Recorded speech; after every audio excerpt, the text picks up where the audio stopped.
Greetings, my friends. I am Gilles Mancillon. I wanted to come and wish you a very good day. I'm a little bit, I will put those videos a few days online because I have minimal internet access right now. So I'll put it in a few days. There is a great deal of acceleration that has been going on, a lot more than expected. It's going to be a mass awakening. Millions of people are going to be awakening. So us as light workers, we need to be in our power to turn to the stillness within, to connect to the Creator, to be calm, to be peaceful, to turn into joy, to laughter, to play, to be in a relaxed mode as much as possible. I'm going to discuss a few ideas. I thank you very much. Not to forget to subscribe. I thank you very much for your likes. I thank you for your comments and for sharing and for your donations. There is this very famous quotation, I think it was from Paul, from the Gospel. He says, I don't know how he said in English, the ways of the Lord are mysterious. It means that there is so much that God is doing that we cannot comprehend, because there is so many action is so complex. The plan of God to us as an individual is so complex. We have to trust the process. The more we ascend into the dimension, like the ascended masters, see a lot more of what is going on, but they won't claim to know all the ins and outs of the creation. And even the higher spirit beings, the paradise beings that comes to assist the universe administrations, they see all of the divinity and all that is going on, and there is no mystery in relationship to the ministry of God, to all situations within all planets, all beings. And yet there, so even there, so the divine counselor was saying that sometimes he has to speculate, because sometimes there's judgment that is rendered upon a realm by a universal censor, a judgment of God, and then the result of that judgment is always surprising. There is always an unexpected thing that even they do not expect it, that it would turn out like that. And they have to speculate that the deity absolute intervened within this judgment. And on another level, they were saying also that sometimes they're surprised when they observe physical matter. There is an electron that has an unconventional attitude that does not behave in relationship to natural law, and they have to speculate that the unqualified absolute is intervening on that level as well. So there will be mystery. There is so many things that only God knows. For even those on paradise know that they don't know it all. Just like nobody knows it all except God. For they said that only the infinite spirit is fully aware of the plan of the Father and the Son on the eternal level, the absolute level, supreme, ultimate, and absolute level. So there is this space that only God knows, and God will only reveal it when it is appropriate to us. So it's like we want to embrace the mystery and to allow the revelation to come to us. Personally, I'm very grateful for the revelation that comes to me, that announced my liberation, that I'm going to have a house, and it is a reward for my service and my devotion. I'm going to be free, so it's quite wonderful. I am ready, and I'm grateful. For the enlightenment is about remembering our true self. It's about remembering who we are, or who we were before we came into this world of illusion, and the forgetfulness of our true self. For everything we receive a spiritual enlightenment, an aspect of enlightenment, it is a remembering. We can remember the future, we can remember the past, we can remember the origin, we can remember the destiny. All is existed or exist already as within all that is. And also understand that all that are aligned and submissive to the divinity, all the beings, the human beings, are all working together. They're all part of the plan, and God can only use those who are in His service.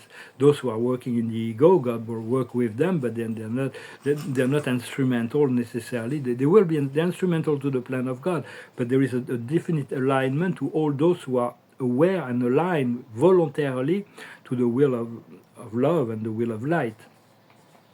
So there is, but there are many divinities in the universe, many aspects, we thank them all, we greet them all.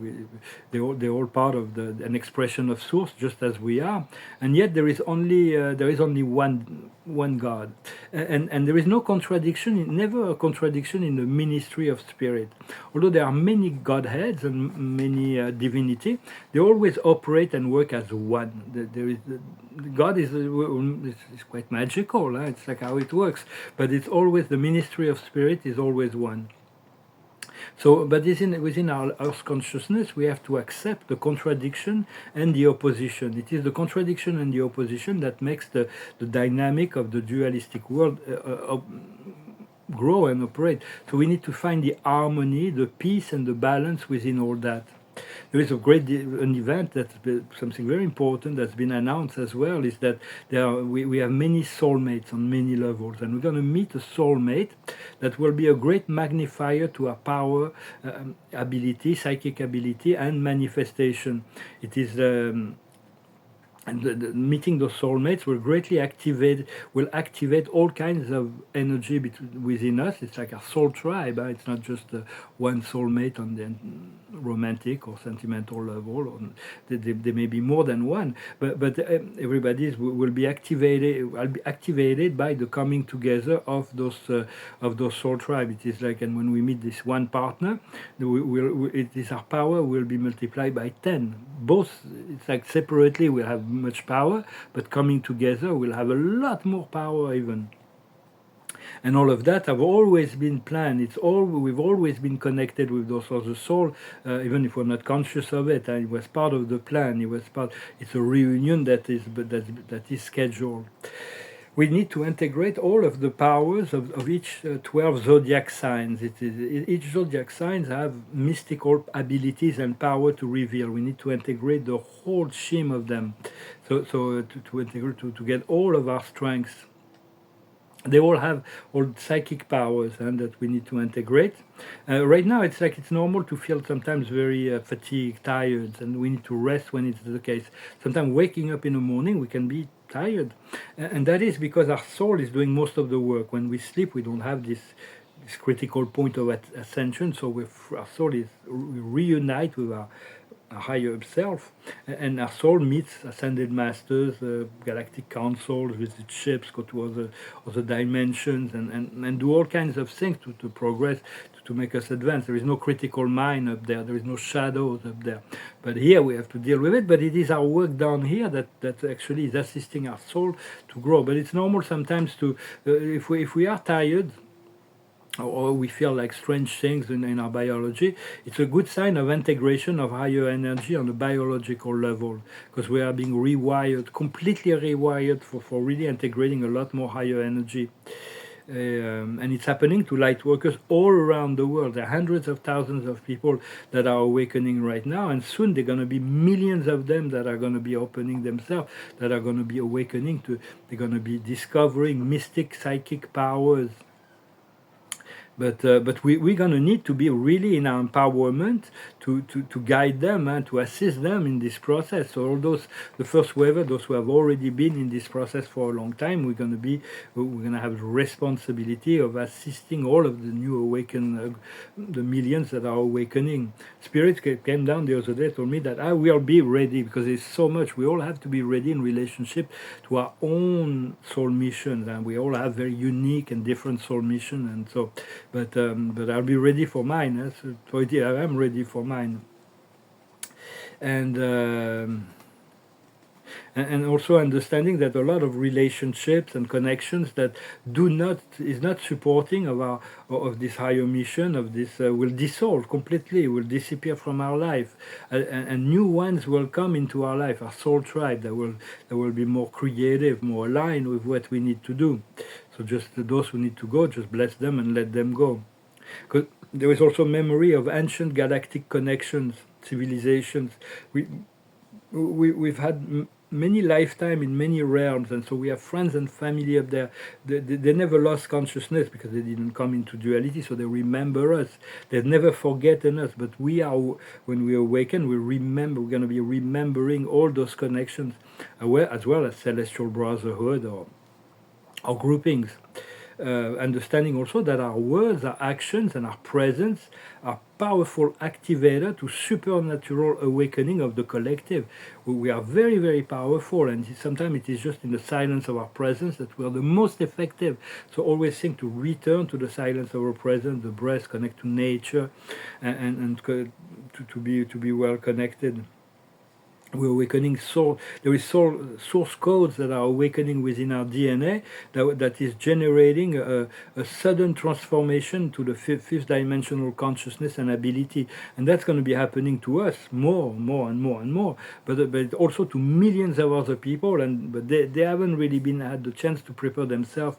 For me, it's been decades. I've been prepared for that for decades, and so many people for years. So just being. It's not a matter of time. It's a matter of like aligning with whatever your inner self and higher self is wanting to align us for, because we're all on a unique mission here. So we all need to be in the proper position before this mass awakening, and it's coming a lot faster than anticipated. It's like a fifth dimensional graduation ceremony that is getting there. It's a higher level of truth that is being integrated within our consciousness, because we are receiving all this higher light and energy in a different way. But it was scheduled, and it's always been part of our soul mission to receive that. But we all receive it in a very different way, and so we cannot compare ourselves to anybody else. If you don't compare yourself, nobody can compete with you if you don't compare yourself to anyone else. And so, because we are unique, so we're not equal, we're unique. So it's like accepting the unique quality of all, enrich your own consciousness, and won't feel like superior or inferior. There is no need for that. For right now, we are like in confinement, in darkness of the cocoon, and we're going to be awakening to the butterfly, to our butterfly itself, fulfilling the prophecy of the grand monarch, or any other butterfly. For me, a double alignment, the grand monarch and the emperor butterfly. So, but it's what Spirit revealed to me, showed me that long time ago. I'm starting to grasp the energy of that. So I'm going to pull a card, and because I was, so that I note that I was criticized on one comment, which doesn't really touch me, but the card of the day is approaching the precipice. There is choices that we're going to need to make, and we're going to be forced to make some choices. I was criticized for telling not to criticize. For it was Matthew in the Gospel that was saying, you will be judged by the judgment you are judging with. You will be measured by the measure you are measuring with. God always works like that. So it's like if you don't criticize, the critics that comes to you won't affect you. The more severe you are in people are in their judgment, the more they're going to blame themselves and be severe to themselves, and the more critics of others will be affecting them. But if we are lucid, if it's a constructive criticism, it has its place, but we need to be lucid. When we are lucid and compassionate, and we judge a situation, we clarify it. But if we're not lucid and compassionate, it creates more karma. So just be lucid before we judge and condemn. But constructive criticism, like there was some famous criticism of Immanuel Kant, the philosopher, the critic of the pure reason, the critic of the practical reason, and the critic of the faculty to judge. Those are very wonderful books. They're like, it's like a self-reflection. Kant is a bit esoteric, it's not, but it's worth looking into. Same thing with art criticism, and they say in art, those who know, they do. Those who do not know but they understand, they can teach. But those who do not know and do not understand, they can criticize. Yet there is a place for good critics. I had only one critic doing one. I had a lot of press and article written about my exhibition in the past, but most of them are just basic. I had this one critic was Mark Hardy, was his name, in Vermont, I think him.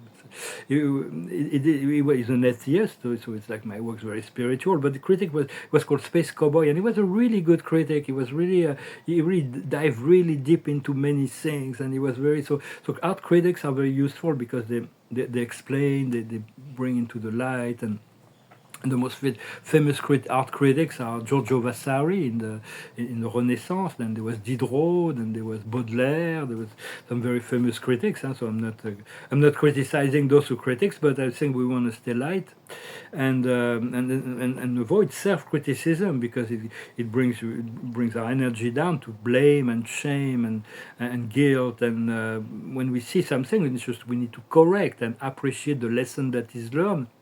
And because when we don't critic, we are not when we don't compare to others, we can there is no competition. And when we don't critic others, we are not vulnerable to because we cannot.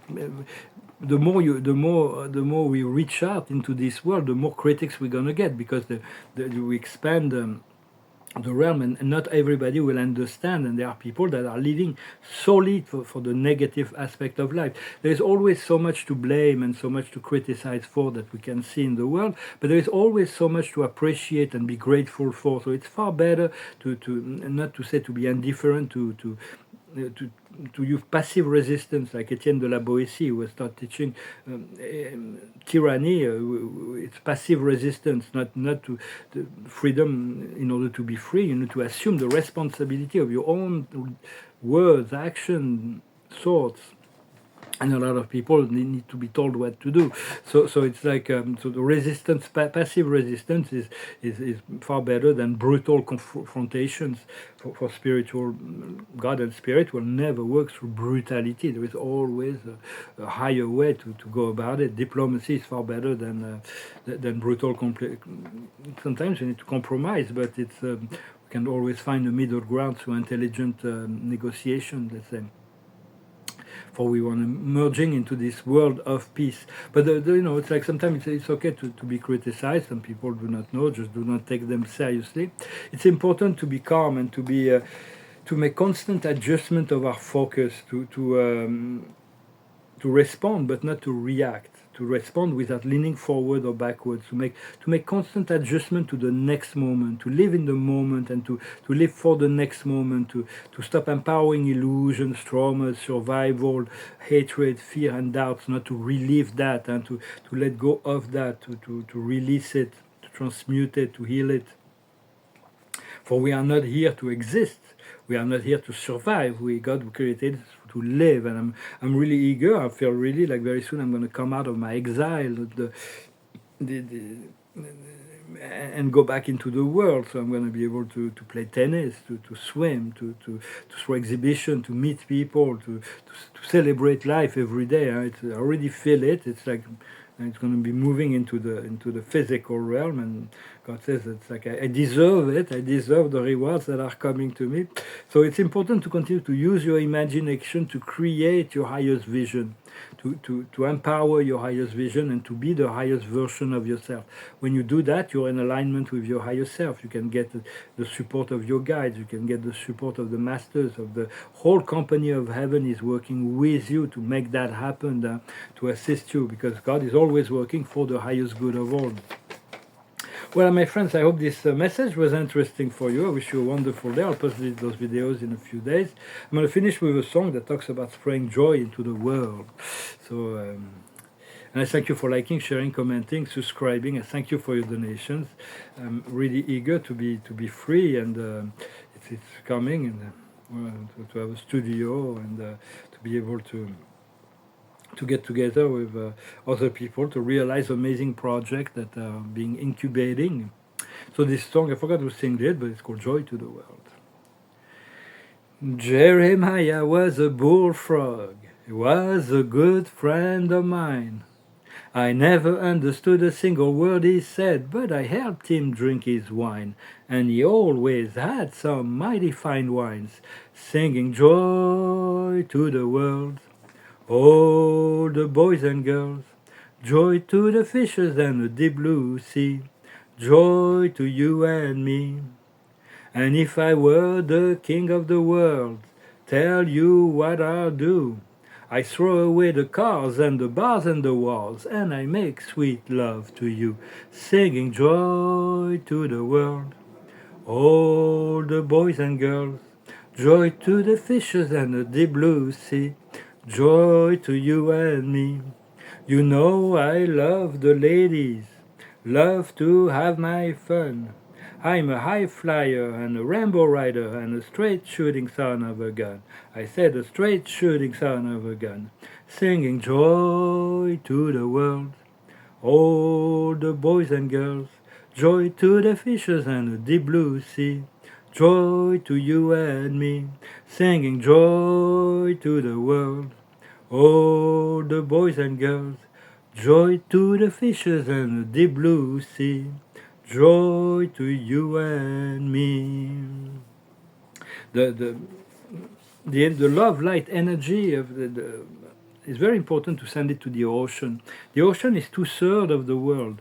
The world used to be balanced, 50% land, 50% water. But with time, there's been war and darkness, and continents, whole continents sink into the water. So now there's only a few left, less than it used to be, let's say.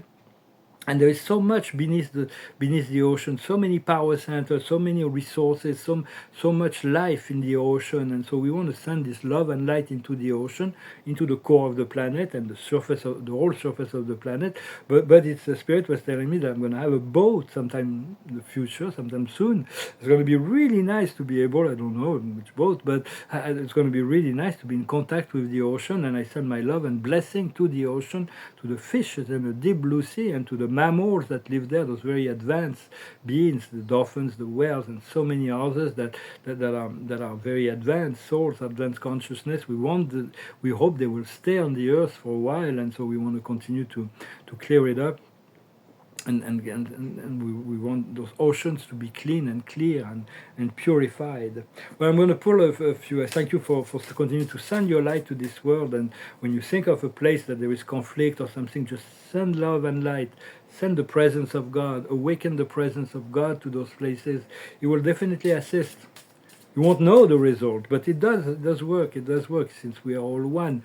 It's all about imagination, to be able to use the power of our empowered imagination to transform the world one thought at a time. The card of the day is the mission. It is our mission. Our mission is the primal focus. We're here on a mission. The mission is to be joyful, is to be happy, is to be creative, is to find our soul drive, to attract all that we need, to be in prosperity, to have abundance, to have all that, and to serve and to be devoted to the inner guidance. The higher wisdom is consolation. We are about it's finding ways to heal ourselves, to consolate ourselves, because part of our emotional body has been wounded. There is so many scars on our emotional body through the passage that we've been through and transmuted all the things we've transmuted. So we're going to be able to heal all that. So what we need to understand is recomfort, to find this recomfort. So we'll be able to comfort and recomfort each other, but for now we can already do that for ourselves, to find a way to recomfort. What we need to do is to rejoice, because it's amazing, and this freedom that is coming, when we've been separated from something, we find so much appreciation for what it is.